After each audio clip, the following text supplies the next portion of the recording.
I gotta say, this episode did a phenomenal job just showing the bonds that forming between Shin and all those around him, and even people that he hasn't even met yet. I thought the showrunners did a great job demonstrating to us and also incorporating us into this world. And just to present this, I want to talk about Shin and William's relationship. Now, Wilhelm, when Shin met up with him, he was a bit suspicious of Shin. He's just like, wait, okay, so what are you exactly? Because let's just be honest here. When Wilhelm first met Shin, he was kind of suspicious of him, thought he was like maybe some chosen one or some weird person because he has skills and abilities that no one at his level, rank G, as an adventurer should have, but for some reason has this knowledge and ability. And now, after he's seen all this, he's very skeptical on who Shin is, to the point that when Shin tries to pass off his achievements as something that Shin has done, William just brings out his spear and starts stabbing at him until he admits, like, okay, yes, I am a high human, I am Shin's master, and I am, just simply an adventurer, nothing all that special. And Wilhelm, for his part, he's just like, whoa, whoa, whoa, whoa, yeah, no. You can't just say that simple. First off, Shin, she doesn't nod her head to anyone, but doesn't bow down, doesn't acquiesce to anyone. She is Moon Sanctum, all right? Just that alone puts her on a par with the heads of nations, if not above them. Second, you're a high human. In our current society, even 500 years later since you guys been gone, you're treated as deities almost. So when we were calling him a demigod in the previous episodes, not really a lie here. That's pretty much what everyone sees him as. So for Shin to just say, I'm just simply an adventurer, yeah, there's a little bit more going on there, my man. Now, I will say that one thing that is a major concern for Shin that is viewed like that is that the people in power are probably going to be coming after him, which is going to be the case later on. So he's going to want to keep this under wraps even more. So he was very right to be like, I'll keep it low key. Don't tell anyone I'm a high human, at least not anyone that I can't get by with. Now, unfortunately, someone's already figuring out that he's here, but we're going to talk about that in a second here. Now, for Shin and William's relationship, though, this experience that they've had going out, slaying the undead, has really brought them together and has formed some sort of friendship between the two men. Like, when you go through combat with each other or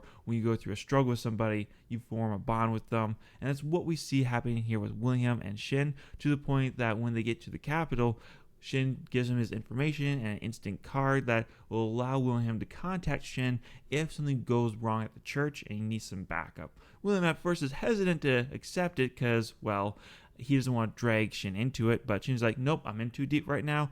Plus, you're my first friend here. I want to help you out, so just take the darn card and give me a ring if you need help.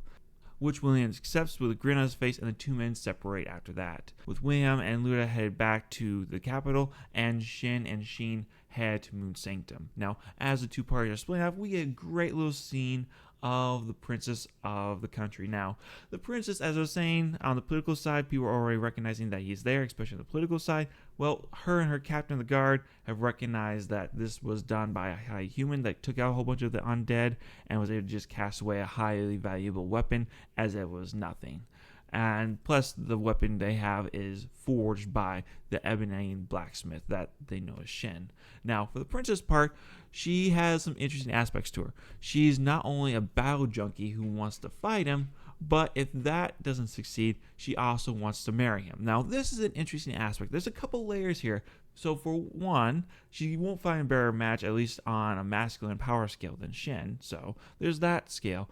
But also, more importantly, from a princess's point of view, on a political scale, Shin is seen as a deity, probably not just by their nation, but by all nations. So you get a deity on your side to become part of the royal family. You can literally say that your family is a holy family, and your enemies around you will be thinking not just twice, but probably 3 or 4 times before coming after you. So there's a good reasoning for her to set her eyes on Shin to try to get him. Now, once she gets back to the capital, reports to her father, she plans to head off to the Moon Sanctum, where it's known that the ebony blacksmith is the proprietor of that shop. But they better move quickly because Shin doesn't plan to be there very long, because when we meet back up with Shin and Shin, they've returned back to the Moon Sanctum, having a conversation with Tia. Tia now fully realizes that Shin isn't just a high human, but is the owner of the Moon Sanctum, apologizes for being rude to him, and he just brushes off like nothing. So with that settled, they go off to dinner, and it's like a normal dinner from our point of view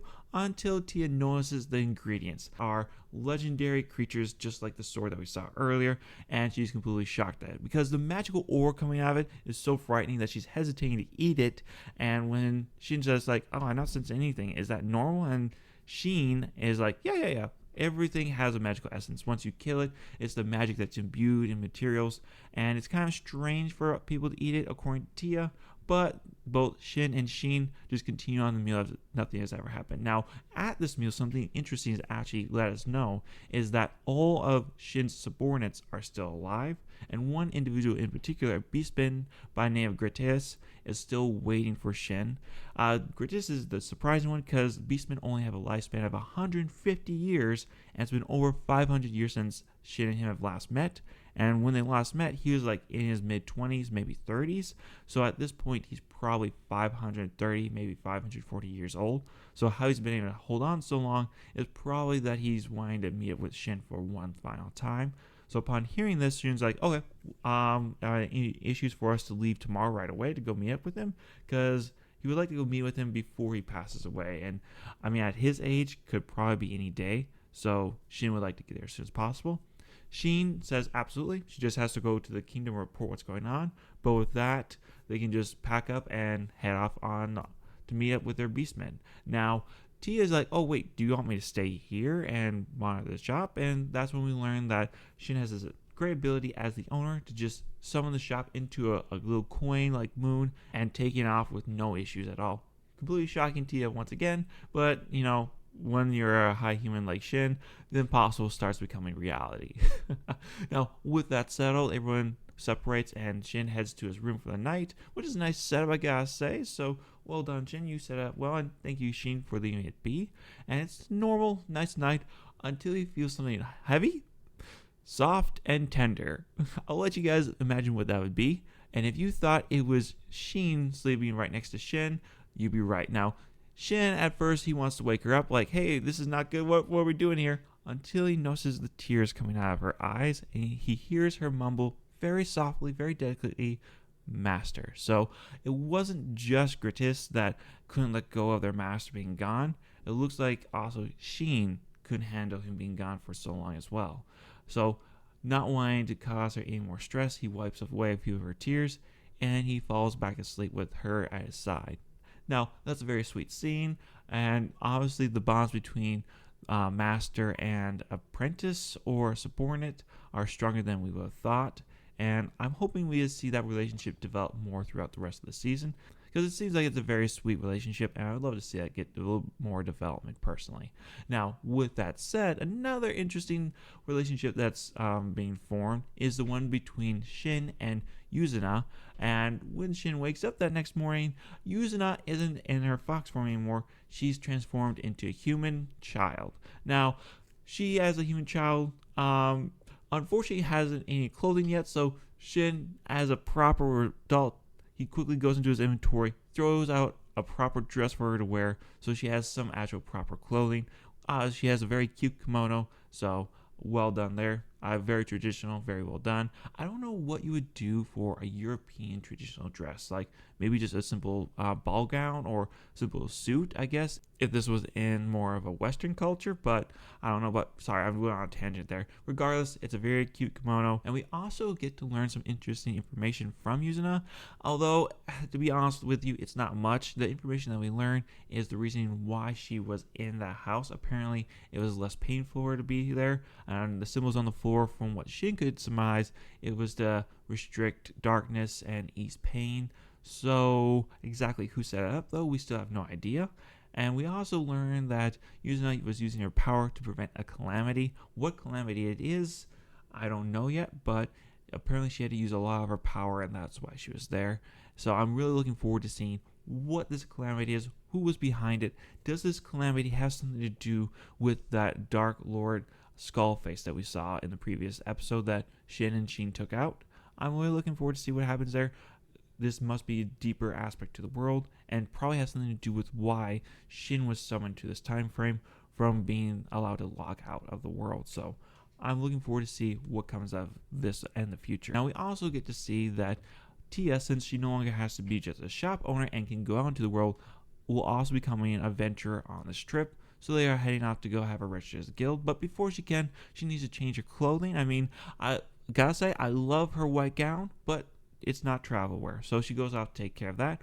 While Shin himself goes back into his Black Forge that hasn't really been used since he was an adventurer.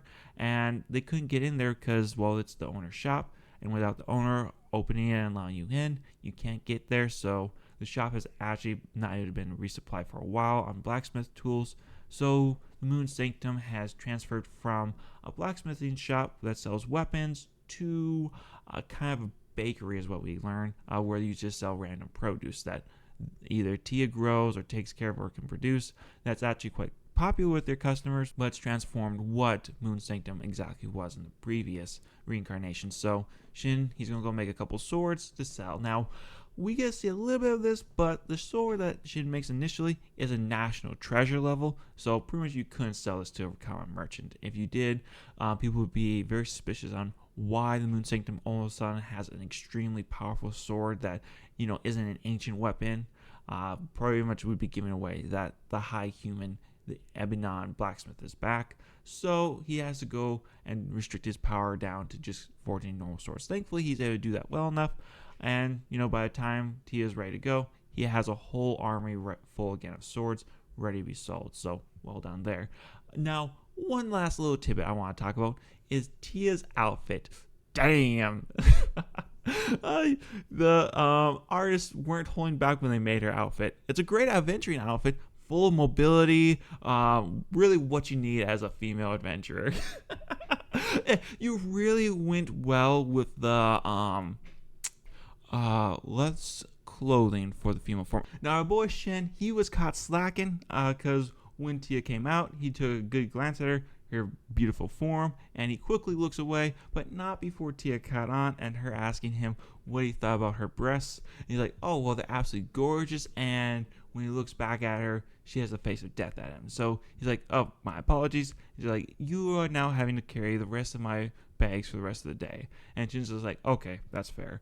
And, it's a price that you have to pay for snagging a quick look at a beautiful female form. I'm a dude. I would do the same thing, but she is right.